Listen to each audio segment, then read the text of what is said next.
Noël sans mêle, Mathieu, ce matin, vous vous penchez sur un phénomène auquel il est difficile d'échapper quand l'été s'installe et que les grandes vacances se profilent, une forme de démotivation professionnelle. Vous avez baptisé l'effet Weber, référence à Max Weber, au sociologue allemand. Non, au barbecue, Patrick. Ah oui, d'accord. Car si le philosophe Max Weber nous a beaucoup appris sur la sociologie, les barbecues Weber, qu'ils soient électriques, à charbon de bois, fixes ou portatifs, nous en apprennent encore plus de l'homme moderne confronté aux premières chaleurs de l'été. L'homme moderne qui, par conscience professionnelle, a passé l'année à faire semblant de s'intéresser à des infos dont il se foutait en fait copieusement. Une fake news peut être une fake news tout en étant vraie, car alors elle ne serait vraie que par hasard. Ça alors, intéressant, mais ça va coûter combien ? Fin juin, l'homme moderne est fatigué de mentir, de feindre la curiosité, surtout le journaliste moderne, et plus spécifiquement le matinalier moderne, qui a épuisé tout son stock de curiosité. Non. Il est au bout, le journaliste. Il veut qu'on lui lâche un peu la grappe. Crise migratoire, crash test pour l'Europe, réforme les aides sociales en question, Jadot, pas d'alliance avec Hamon. Les titres de la presse défilent sous ses yeux, mais son cerveau, saturé de dépêches AFP, n'est plus capable de traiter l'information. Car la seule chose qui compte pour lui désormais, c'est la cuisson de la chipot. Mais non. Mais si. Prenons effectivement l'exemple est bon, Patrick Cohen. D'évidence grillée, à tous les sens du terme, par le soleil normand. Pourquoi utiliser la musique Six Saxenson pour illustrer Patrick ce matin? Eh bien, j'invite nos auditeurs à consulter le live vidéo de cette matinale où ils découvriront ce qui n'est pas une tomate géante s'agitant derrière un micro, mais simplement ce qui arrive lorsqu'on va à la plage en plein cagnard. Vous êtes allé à la plage sans se mettre de crème solaire sous prétexte que, je cite, moi j'ai pas besoin, j'ai le teint mat, j'ai vécu en Guyane, coco. Résultat, qui a passé la nuit à tartiner le patoche à la biafine? C'est Madame Cohen, qu'on embrasse au passage, car Dieu sait que le bonhomme n'est pas une sinécure, on connaît sa devise, le Patrick. Tu l'aimes ou tu le quittes ?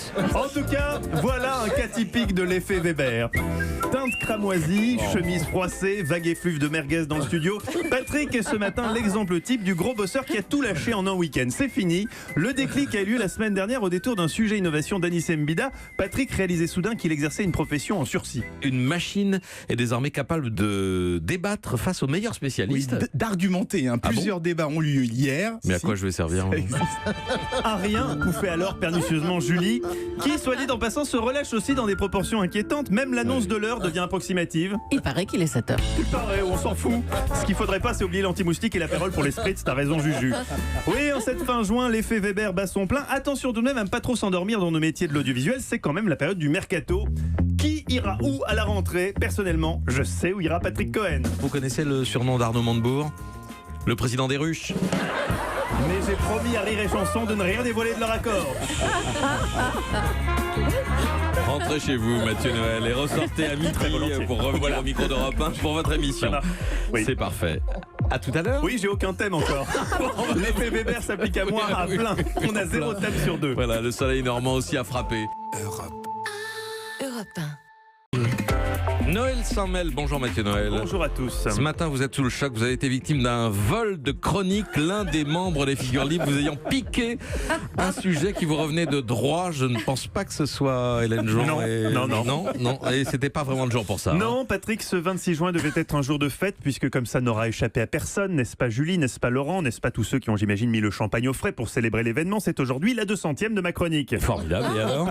Comment ça, et alors? Non mais quand on a été capable de faire semblant de s'enthousiasmer pour Claude Sérillon, Doc Gynéco et le dernier album trash metal d'Henri Dess, on peut faire semblant pour un collègue, non? Donc on reprend. Aujourd'hui, Patrick, c'est ma 200e. C'est merveilleux. Voilà. Oh, 200 déjà, vous avez compté, ça me touche tellement. C'est toi qui as compté. J'ose à peine imaginer ce que vous avez dû prévoir. Concert privé de Juliette Armanet, pyrotechnie, Julie sortant courvêtue d'une pièce montée géante. Entouré de danseurs en barésie.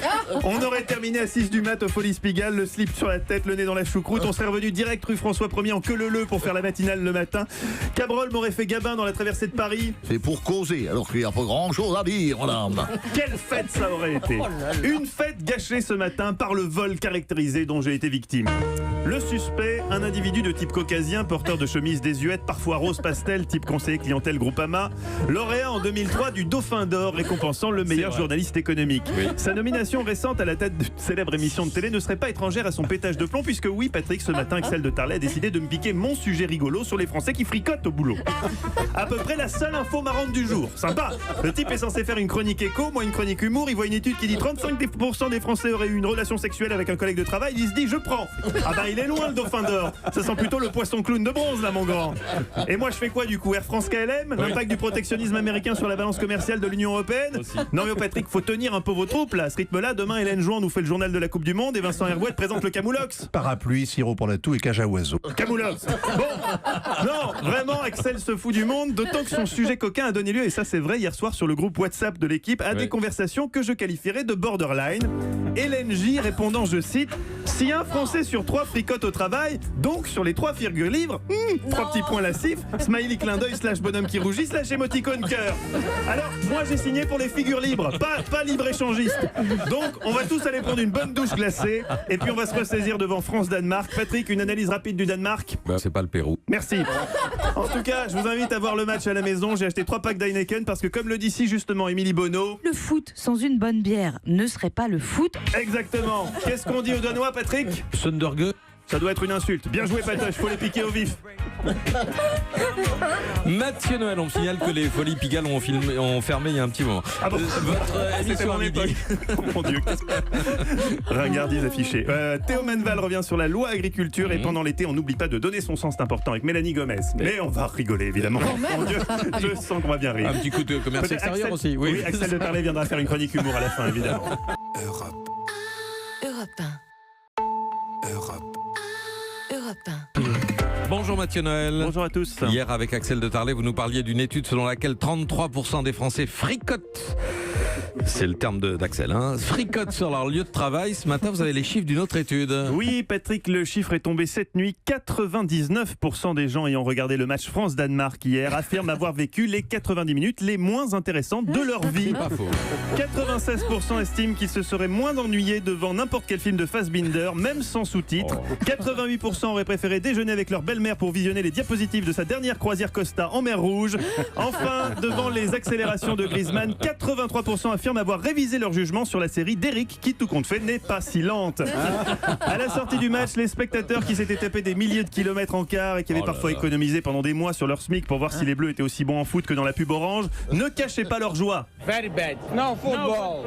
C'est quoi cette merde? Despicable game. Shitty game. Shitty game, qui signifie, Patrick, en anglais match décevant.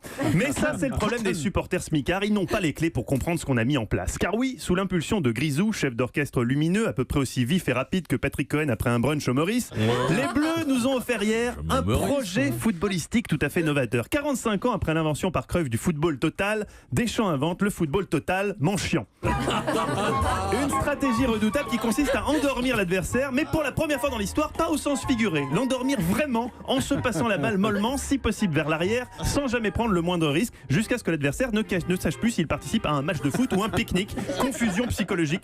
Une stratégie du néant qui, par son côté hypnotique, peut hélas entraîner des hallucinations chez les spectateurs, comme par exemple Didier D. On a eu 6 ou 7 occasions dans le match. Alors pour ceux qui n'ont pas vu le match, sauf à redéfinir totalement le concept d'occasion et de action dangereuse pouvant déboucher sur un but, l'élargir à action de franchir la ligne médiane avec le ballon fébrilement mais sans déambulateur. Non, Dédé, on n'a pas eu 6 ou 7 occasions, on en a eu une. Alors certes, le résultat est là, on est premier de notre groupe, manœuvre habile qui nous permet de rencontrer l'Argentine au prochain match. Super. Tomber sur l'Argentine en 8e, quand on n'y connaît rien au foot, on dit youpi. Et quand on s'y connaît un tout petit peu, on dit Oh merde! oui, l'affiche fait peur. Hors antenne, Julie me disait d'ailleurs, attention, les gars de la Pampa, ils sont plus coriaces que les bouffeurs de harengs, surtout avec leur nain qui va vite. Alors, plus coriaces que les bouffeurs de harengs, je ne sais pas, Julie. Mais dangereux, c'est une évidence. Samedi, il faudra se surpasser. Si j'étais Didier Deschamps, je dirais une phrase du style « On va tout donner jusqu'au bout ». Une phrase qui n'engage à rien vu que le bout peut être samedi. Une technique de la promesse facile dont nous avons à Europe 1 le champion du monde en la personne de Laurent Cabrol. Laurent Cabrol, votre promesse, c'est que le beau temps va se poursuivre jusqu'à la fin juin. En même temps, la fin juin, c'est dans 5 jours. Hein. Allez, m'a piégé. Puisse Deschamps s'inspirer de la malice de notre Lolo. Il nous en faudra face au nain qui court vite, même si je trouve, Julie, que vous pourriez avoir un peu de respect pour l'immense joueur qu'est Léo Messi. C'est une petite tarlouse. On l'a vite, à vous Cognac G. Arrête, Mathieu. Mathieu Noël, moi j'ai une pensée pour le supporter entendu sur une radio quelque part qui venait de Nouvelle-Calédonie spécialement pour ce match, qui expliquait qu'il avait fait 26 heures d'avion. Ils peuvent lui payer une place pour le match d'après. Et retour juste après ce France-Danemark de légende, etc. Vous vous rendez compte midi tout à l'heure, La votre émission. sexualité chez les millennials avec Ève Roger et la première nation spatiale par Alain Sirou. Europe 1. Noël s'en mêle. Bonjour Mathieu Noël. Bonjour à tous. Bérésina, cataclysme, naufrage, la presse manque de termes ce matin pour décrire cet incroyable coup de tonnerre survenu hier soir dans le monde du foot. Oui, c'est effectivement incroyable. Une équipe a réussi à jouer encore plus mal que les Bleus contre le Danemark. C'est inouï, les Allemands, champions du monde en titre, ont été battus 2-0 par la Corée du Sud.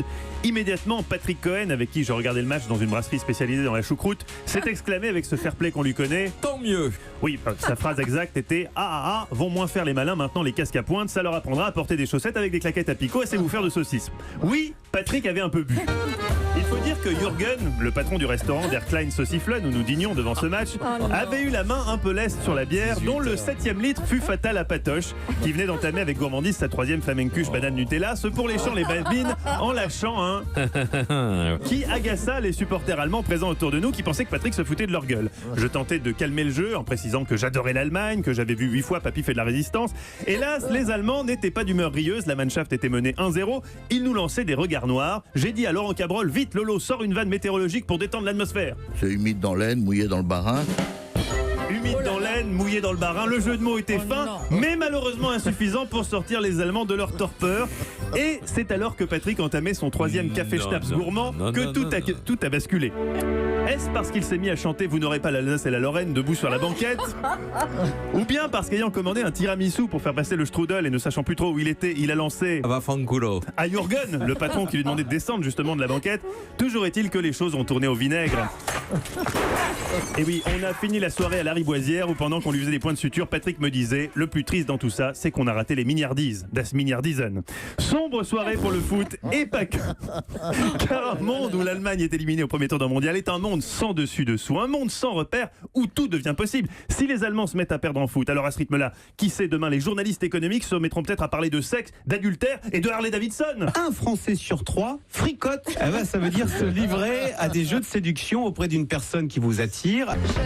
Ah, il est loin, le Dauphin d'or 2003. Là, on serait plutôt en course pour le Macro de bronze, de Tarlet. On finit la saison comme la Mannschaft en roue libre. Oui, taisez-vous. Heureusement qu'il reste encore sur cette antenne des gens sérieux.